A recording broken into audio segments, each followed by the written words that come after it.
Video में जो है हम मल्टीपल चीज़ों को लर्न करेंगे जिसके अंदर लूप्स हैं और ऑब्जेक्ट ओरिएंटेड प्रोग्रामिंग है। फॉर ईच लूप है, डू वाइल लूप है, और लिस्ट कैसे क्रिएट होती है, ऑब्जेक्ट कैसे बनता है क्लास का, और अगर लिस्ट के अंदर क्लास को डायरेक्टली पास करना चाहें तो वो कैसे हम करते हैं। तो सबसे पहले हम इधर एक क्लास ऐड कराते हैं। इसका नाम दे देते हैं हम एम्प्लॉय, और इस क्लास को पब्लिक कर लेते हैं ताकि इसकी प्रॉपर्टीज़ को हम सेट करा सकें,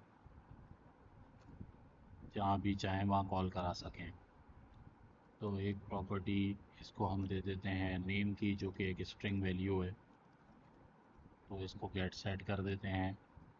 और एक प्रॉपर्टी हम दे देते हैं एज की, उसके अंदर यूज़र इंटीजर वैल्यू डालेगा, तो इसको इंट एज कर देते हैं और गेट सेट कर देते हैं। इसी तरीके से एक वैल्यू जो है वो इंट आईडी की कर देते हैं, और ये भी एक इंटीजर वैल्यू है। तो हमने ये तीन प्रॉपर्टी सेट कर दी इस क्लास के अंदर। एक नेम है जिसको हमने स्ट्रिंग दिया है, और एज और आईडीज़ जो कि नंबर्स हैं, तो इस वजह से हमने इनको इंटीजर सेट किया है। अब हम जाते हैं अपने प्रोग्राम पे और सबसे पहले ऑब्जेक्ट बना लेते हैं इस क्लास का। ये जो हमने एम्प्लॉय क्लास बनाई है, इसका ऑब्जेक्ट बना लेते हैं। तो एम्प्लॉय, इसको नाम दे देते हैं पर्सन का, इसको कुछ भी नाम दे सकते हैं आप, XYZ ABC। तो हम यहाँ पे नाम इसको पर्सन का दे रहे हैं और न्यू एम्प्लॉय। अब मैं एक कंसोल पे प्रिंट कराना चाह रहा हूँ कि please enter your name here. अब यूज़र अपना नाम डालेगा तो उसका मुझे इनपुट लेना है। तो उसका इनपुट लेने के लिए जो मैंने ऊपर ऑब्जेक्ट बनाया पर्सन डॉट नेम, इसके अंदर आ रहा है। अगर मैं पर्सन डॉट करूँगा तो मेरे पास वो चीज़ें आएंगी जो प्रॉपर्टीज़ मैंने इसके अंदर सेट की हुई हैं, नेम एज आईडी। तो जब मैं पर्सन डॉट करूँगा तो मेरे पास नेम आ रहा है और is equal to console dot read line. तो ये मैंने इनपुट ले लिया यूज़र से,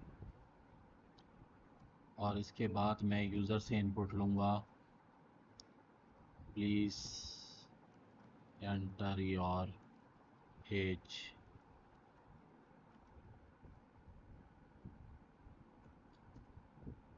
अब मैं सेम इसी ऑब्जेक्ट को यूज़ करूँगा, वेरिएबल इसका यूज़ करूँगा जो मैंने ऑब्जेक्ट बनाया है इस क्लास का पर्सन, और इसके आगे डॉट डालूँगा। सॉरी, स्पेलिंग मिस्टेक है, पर्सन डॉट, तो इसमें मेरे पास एज आ रहा होगा। इसको भी मैं कंसोल डॉट रीड लाइन कर दूँगा, लेकिन कंसोल डॉट रीड लाइन जो है वो बाय डिफ़ॉल्ट स्ट्रिंग वैल्यू को रीड करता है, क्योंकि एज जो है वो मेरी स्ट्रिंग वैल्यू नहीं है। एज यहाँ पे अगर मैं देखूँ तो ये एक इंटीजर है, और यूज़र से मुझे इनपुट भी इंटीजर फॉर्म में लेना है। तो इसको हमने कन्वर्ट करना पड़ेगा। इसको कन्वर्ट करने के लिए मैं यूज़ कर सकता हूँ इन डॉट पार्स, और इसको मैं पैरेंथेसिस में क्लोज कर दूंगा, तो ये मेरा एरर रिमूव हो जाएगा यहाँ से। इसी तरीके से तीसरी प्रॉपर्टी के लिए प्रिंट करवाते हैं प्लीज़ एंटर योर आईडी, और इसका इनपुट भी यूज़र से लूँगा, पर्सन डॉट आईडी लिखूँगा, तो ये वो जो हमने प्रॉपर्टी सेट की थी लास्ट आईडी। तो इस ऑब्जेक्ट के थ्रू मैंने इस आईडी को इसमें प्रॉपर्टी सेट करवा सकते हैं यूज़र से। Is equal to int dot parse यहाँ भी यूज़ होगा, क्योंकि इसको हमने इंटीजर वैल्यू में कन्वर्ट करना, और कंसोल डॉट रीड लाइन जो है वो बाय डिफ़ॉल्ट स्ट्रिंग को रीड करता है।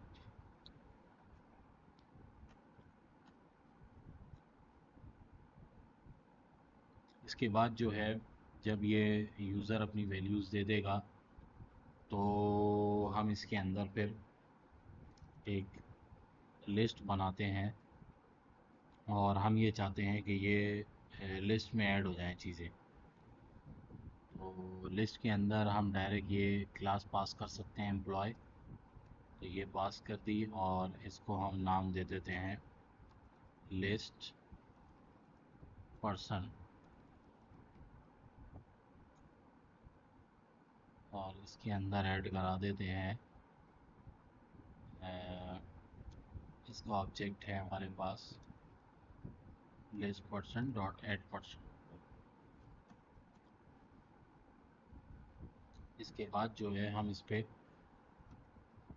फॉर ईच लूप इम्प्लीमेंट करेंगे।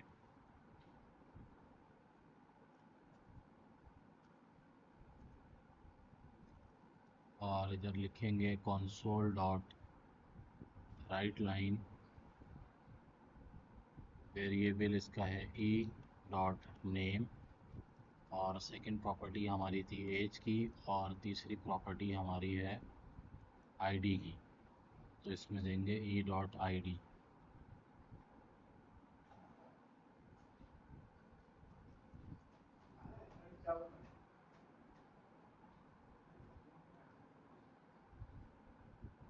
अब हम इसको फ़िलहाल अभी इतना प्रिंट करके देख लेते हैं।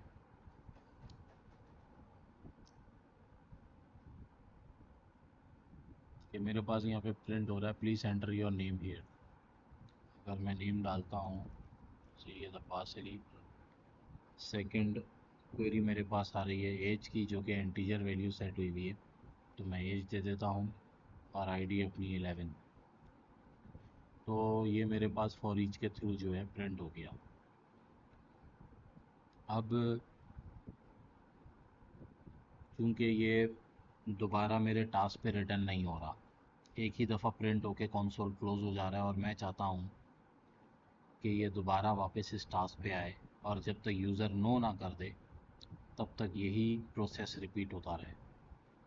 तो उसके लिए सबसे पहले मैं एक यहाँ पे वेरिएबल बना लेता हूँ string user choice is equal to console dot read line. If user choice is not equal to yes और user choice is not equal to no, तो मेरे पास प्रिंट हो जाए कि ये इनवैलिड स्टेटमेंट है, आप यस और नो ही डालें। ये explanation mark is equal to represent करता है इज़ नॉट इक्वल टू, यानी कि यूज़र अगर इन दोनों टर्म्स को यूज़ नहीं करता यस और नो, तो उसको एक एरर प्रिंट हो जिसमें हो invalid statement, please type yes और नो।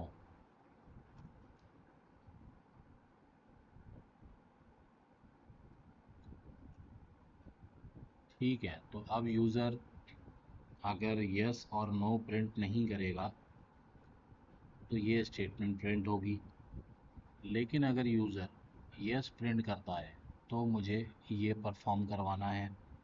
तो उसके लिए मैं यूज़ करूँगा डू और वाइल लूप। तो इस स्टेटमेंट से पहले मैं यहाँ पे दूंगा डू, और यहाँ पे एंटर करके कर्ली ब्रेसेस, और इसमें हम डालेंगे while user choice is equal to yes. अच्छा, ये यूज़र चॉइस इसलिए यहाँ पे एरर आ रहा है क्योंकि ये मेरे लूप के अंदर है, तो मुझे इसको बाहर भी इसका वेरिएबल बनाना पड़ेगा।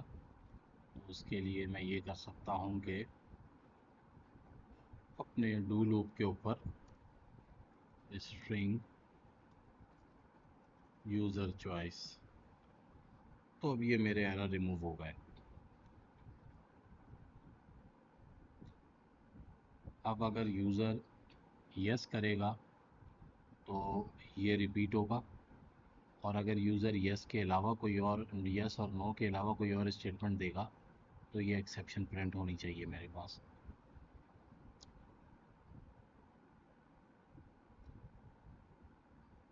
तो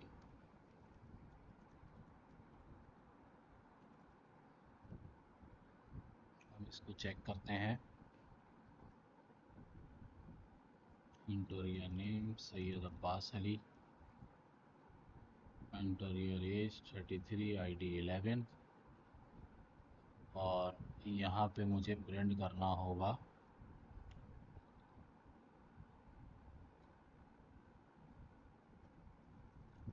console.writeline. Do you want to continue?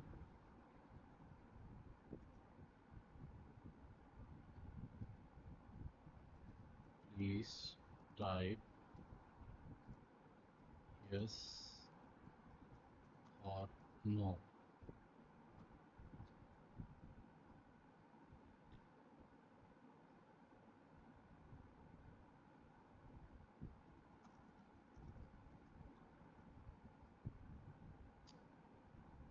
ये मेरे पास कंसोल पे ये प्रिंट हुआ आ गया। अब अगर मैं इसको स्मॉल यस दे रहा हूँ तो ये एक्सेप्शन दे रहा है, invalid statement, please type yes और नो। तो मुझे यहाँ पे कैपिटल यस देना पड़ेगा, और कैपिटल यस इसलिए नहीं आ रहा क्योंकि मुझे यहाँ पे इसको देना होगा, अपर केस करना होगा, तो उसके लिए मैं यहाँ पे इसका बिल्ट इन फंक्शन यूज़ करूँगा टू अपर पैरेंथेसिस। अब मैं इसको ट्राई करता हूँ। Age 33, 11 ID, yes. तो दोबारा से मेरा फंक्शन रिपीट हो रहा है। तो अब मैं दूसरा नाम देता हूँ अब्दुल वहाब, एज 35, 36, ID 13। तो अब मेरे पास ये प्रिंट हो गया। अब अगर मैं इसके अलावा यस और नो के अलावा कोई और चीज़ यहाँ पे रैंडमली डालता हूँ तो देखिए मेरे पास ये आ रहा है कि invalid statement, please type yes और नो। तो इस तरीके से हमने इस